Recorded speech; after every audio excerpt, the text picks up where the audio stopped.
How do? Welcome back to Pez RC. This is episode 5, I believe, and here we're going to be looking at some weathering.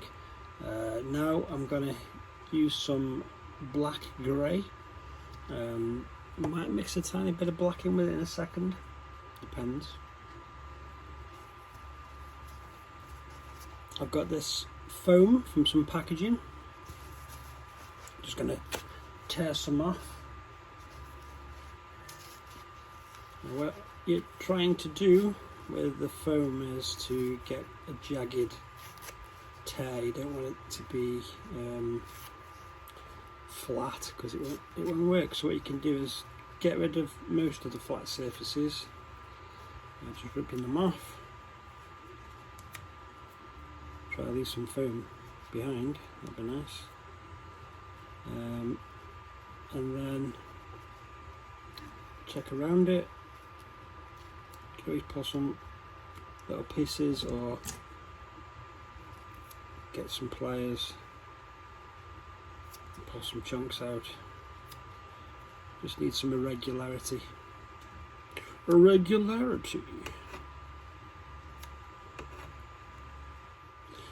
we go. There's some kind of strange, irregular piece of foam. Now, what we're going to do is add some dark paint. In this case, I'm not starting with black. I'm just going to see what the black grey looks like until you're just getting faint black paint, and then we want to just hit a few edges. Now the thing with this is if you've got a foam that isn't textured enough, when you dab it you will get bigger areas, and the larger ones won't lose scale. So you gotta go easy. You can always add more. It's easier to add more than to take off. It's easier for the Lord to giveth than to take away. That's all biblical then.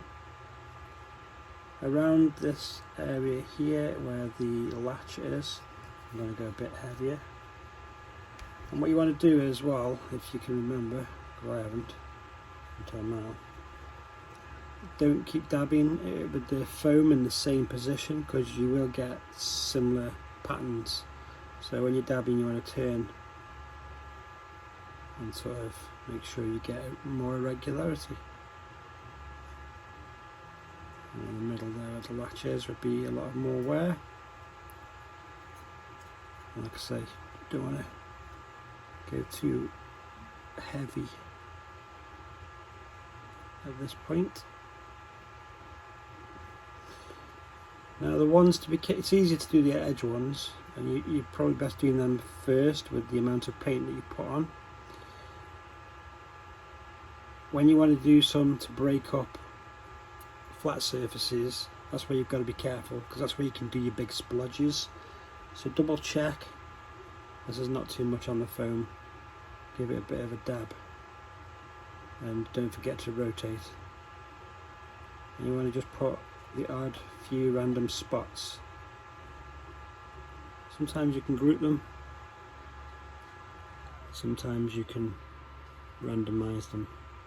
I mean, this is going to be down in the chassis, so I'm not too fussed about this part. It's good for testing.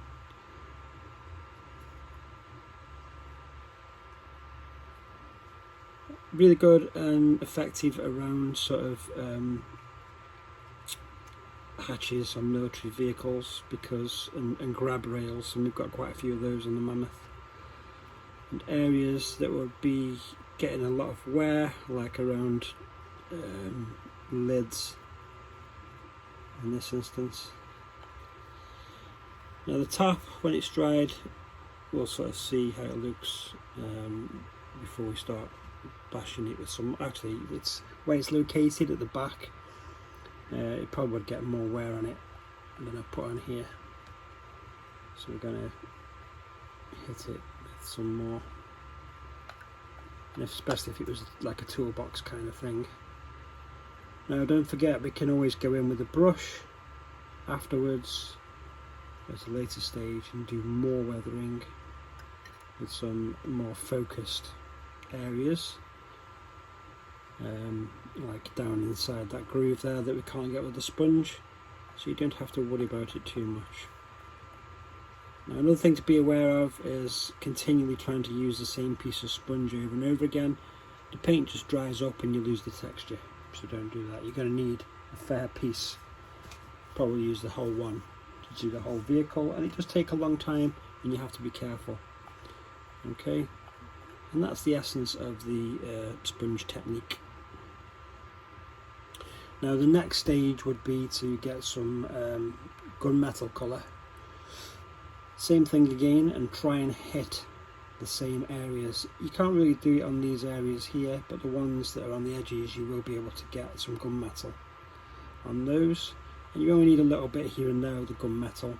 What the gunmetal does is it tricks your brain into thinking it's a metal surface, because you're seeing a bit of metal underneath the sort of the, well, mixed in with the black. So you think one paint and you think metal. That's what it does. Okay, so we'll leave it at that for now and get some sponging done. Right, it's taken a fair few hours. And again, I'm just placing it together to give you an overall look at where we're at. Obviously, when we're adding any kind of shade or weathering, it will bring it back down again. So it's always coming up in shade, it's always going down. So the highlight looked really bright, but obviously just by doing this now with this, and I haven't gone too overboard. It might look like I have, but I haven't. Trust me, you can go a lot worse. So I've tried to just make it around edges, made sure to get inside as well, and these kind of things. So get the edges, any kind of areas where you would step up and down, grab rails, that kind of thing. See the front there, I haven't gone too bad with it. It will change again because, like I say, I'm going to go with a smaller sponge now, and I'm going to use some gunmetal. I'm going to be using Games Workshop lead belcher for the next one, and I'm just going to try and hit some of the bigger spots, like on here and here, on here, just on the edges. I'm not going to try and go too far in and get these kind of things, because you'll just leave a big splodge of gunmetal.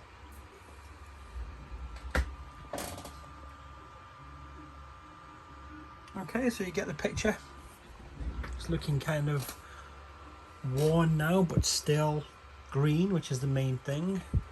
Let's move the lighting so you can get more of an idea. Okay, so when I've done this next stage, which is the same application as I showed you at the beginning of the video, just with gunmetal, but I will be using it sparse. And there we go. So you can see there we've got elements of gunmetal, but you can still see the black, which is what you want. So you don't want to go overboard. Now when we hit it all with a filter and we start doing washes and things, a lot of this chrome kind of effect, the dazzle, will disappear, and it will tone it down anyway. And then if there are a few areas where we do need to bring it back up again, we'll just put a bit of dry brush in certain areas just to accentuate it up again.